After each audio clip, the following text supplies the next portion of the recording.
Hola, ¿cómo están? Buenas tardes. Yo soy Andrés Jiménez Gómez, soy neurólogo pediatra y especialista en discapacidades del neurodesarrollo en la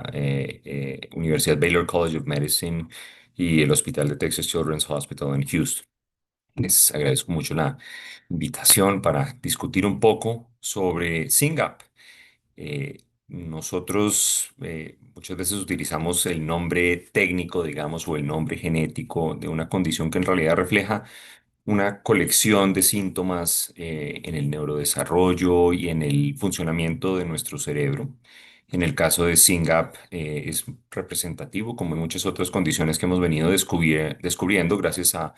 la tecnología, digamos, de diagnóstico genético un poco más profundo.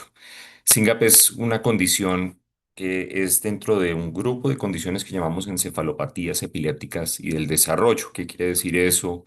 para los que no, digamos, tienen tanto conocimiento? Las epilepsias que vemos en los niños y niñas son un cambio en la manera de funcionar del cerebro que representan cambios en la electricidad que fluye a lo largo de nuestro cerebro y esos cambios en la electricidad a veces generan, digamos, unas discordancias que producen convulsiones. Eso es la naturaleza como tal de la epilepsia. Pero es ese mismo funcionamiento cerebral, digamos, a través de esa electricidad y a través de las conexiones que tienen las células de nuestro cerebro, que lleva a la manera en la que nos desarrollamos, en la manera en la que alcanzamos habilidades desde caminar hasta hablar, hasta leer, y pues con esas habilidades las capacidades de nuestro comportamiento, es decir, cómo nos comportamos, si es un comportamiento adecuado para nuestra edad, un comportamiento maduro, inmaduro, un comportamiento atípico, por ejemplo. Muchos años hemos conocido las encefalopatías epilépticas y el desarrollo con descripciones, digamos, muy amplias de los síntomas,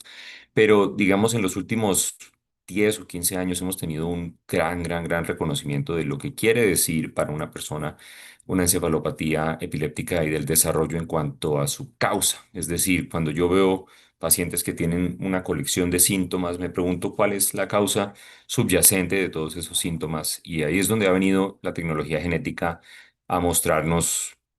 causas como SYNGAP o muchas otras que están dentro de ese gran marco de encefalopatías epilépticas y del desarrollo. SYNGAP en puntual, que tiene unos 10 o 15 años de haberse descrito correctamente y de haberse descrito un poco más integralmente. Como les explicaba, es un cambio en el funcionamiento del cerebro, no un cambio como tal en la estructura del cerebro, no es que necesariamente se vea algo diferente si uno le tomase una fotografía como una resonancia,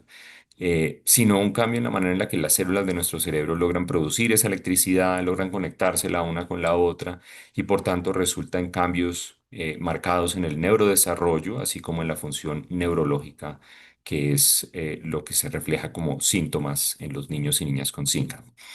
El SYNGAP es una condición que usualmente empieza a manifestarse alrededor de entre el primero y tercer año de vida y usualmente la primera manifestación que los padres recuerdan suele ser un atraso en el desarrollo. Suelen ser niños que conseguir esos, lo que llamamos los hitos del desarrollo, esa capacidad de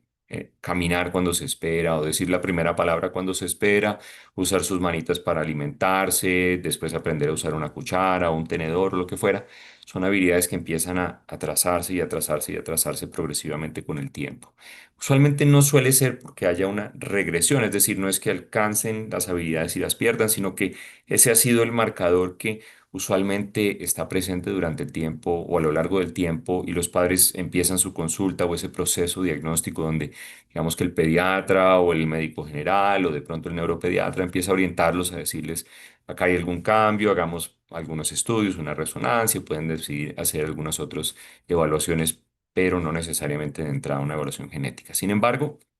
empiezan los padres en alrededor de esa época también a ver algunas convulsiones. Las convulsiones son la expresión de una epilepsia, es decir, es los cambios que uno ve como cuando ve en televisión que alguien cae al suelo y se sacude en todo su cuerpo. Pero las convulsiones en SYNGAP suelen ser muy peculiares y muy, digamos, descriptivas de una epilepsia genética, es decir, no lo que uno esperaría. Vuelvo y digo, como se ve en la televisión, sino el tipo de situación que es más inusual y requiere ya sea o de un padre o una madre muy insistente y muy observador, o de un neurólogo o pediatra muy astuto también, que sepa escuchar esas preocupaciones y que sepa entender cuando hay algo que está fuera de lo común. ¿Cómo es la epilepsia o cómo son esas convulsiones? Muchas veces vemos que los niños apenas tienen como un parpadeo rápido y tienen lo que llamamos crisis de ausencias atípicas, es decir, se quedan un poco sin responder a pesar del tacto, a pesar de llamarlos, y en eso pueden tener un parpadeo rápido. Muchas veces ese parpadeo rápido, eso que llamamos mioclonías palpebrales, se ve acompañado, por ejemplo, de una caída de la cabeza, es decir, pierden el tono muscular, esa fuerza de los músculos en el cuello, cae la cabeza hacia adelante, pero es tan breve el episodio que puede pasar desapercibido. Muchas veces, aún más, los episodios pueden ser estimulados por alimentarse. Entonces, yo recuerdo en algunas ocasiones de pacientes que hayan sufrido de algunas de estas epilepsias, perdón, de convulsiones mioclónicas con ese componente de esa caída de la cabeza. Y los padres o los médicos o el que fuera le haya dicho, no, es que está cansado, entonces está comiendo ya al final del día y lo ven como quien dice cabeceando y dicen, no, pobrecito, se va a ir a acostar.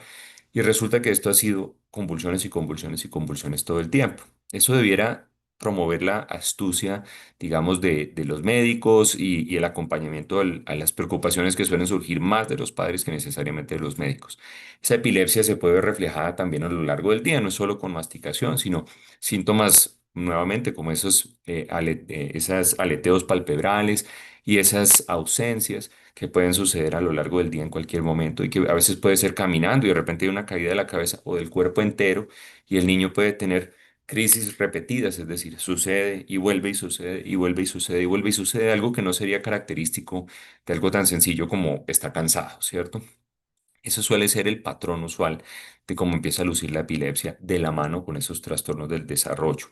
La epilepsia es muy, muy, muy prevalente, es lo que caracteriza, digamos, al SINGA para ser como tal una encefalopatía epiléptica y del desarrollo. Y usualmente en los primeros años de vida es mucho más difícil de controlar que en medida que los niños y niñas van creciendo. La epilepsia requiere a veces uno, dos, tres medicamentos para poder, digamos, abatir esas convulsiones y aún en algunos casos, pues hay niños que con un medicamento les va supremamente bien, hay niños que nos toca ensayar tres, cuatro, cinco, intercalar y hacer diferentes estrategias para tratar de abatir un poco las convulsiones.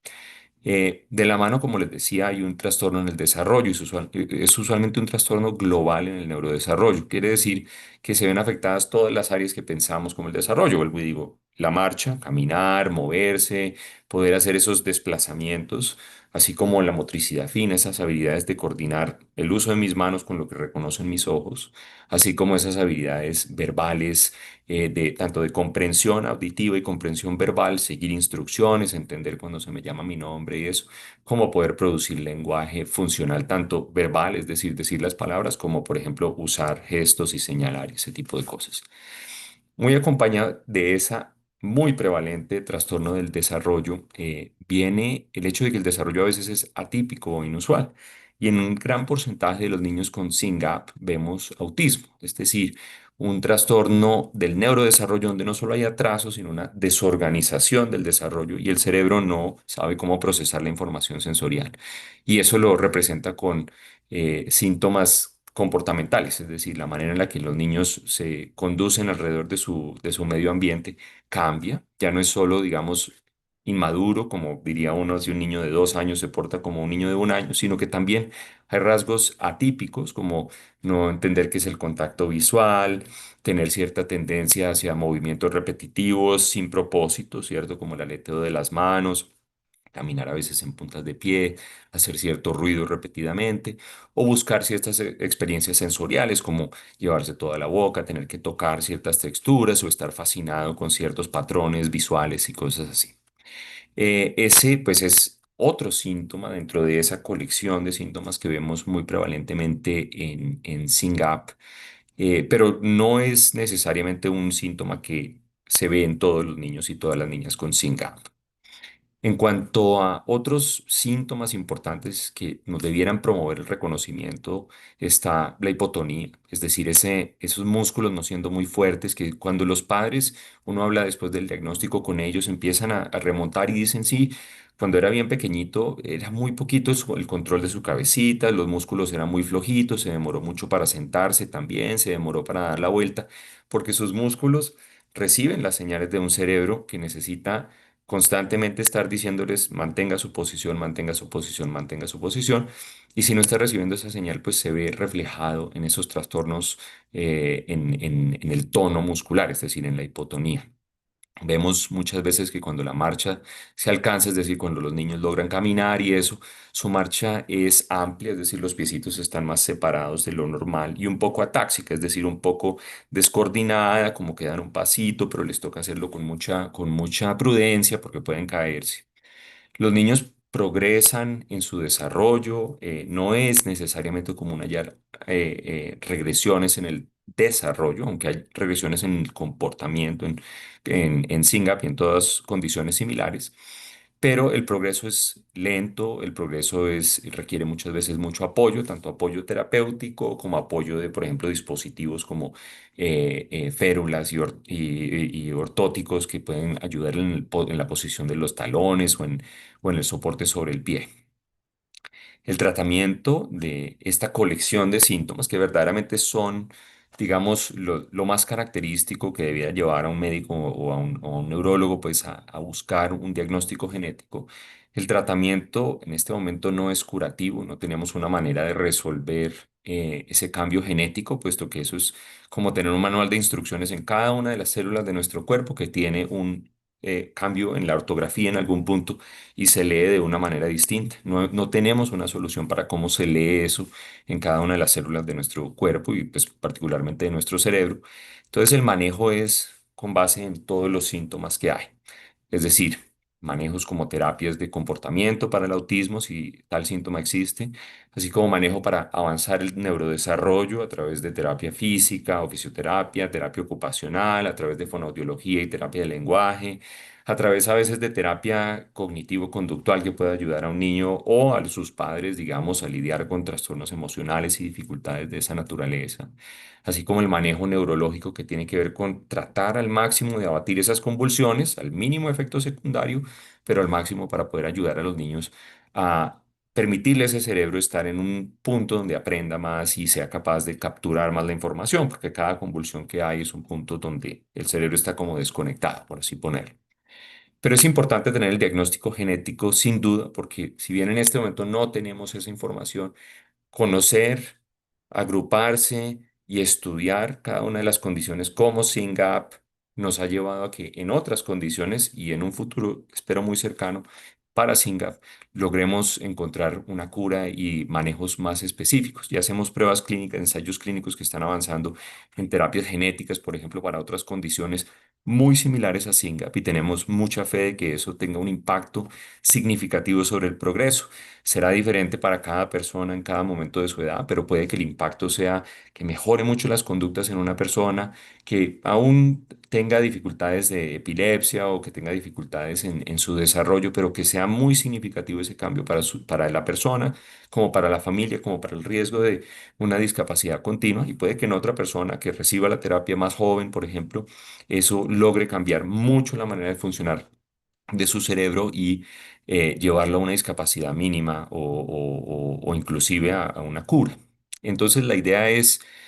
en general, el reconocimiento temprano de signos de alarma, esas convulsiones inusuales, esos trastornos en el desarrollo y conectarlo y no quedarse tranquilos con esto es dos cosas separadas, sino que unifica eso, cuál es la causa que unifica esos cambios y decir algo de esto debiera llevarme a hacer un proceso de diagnóstico temprano. Les agradezco su atención.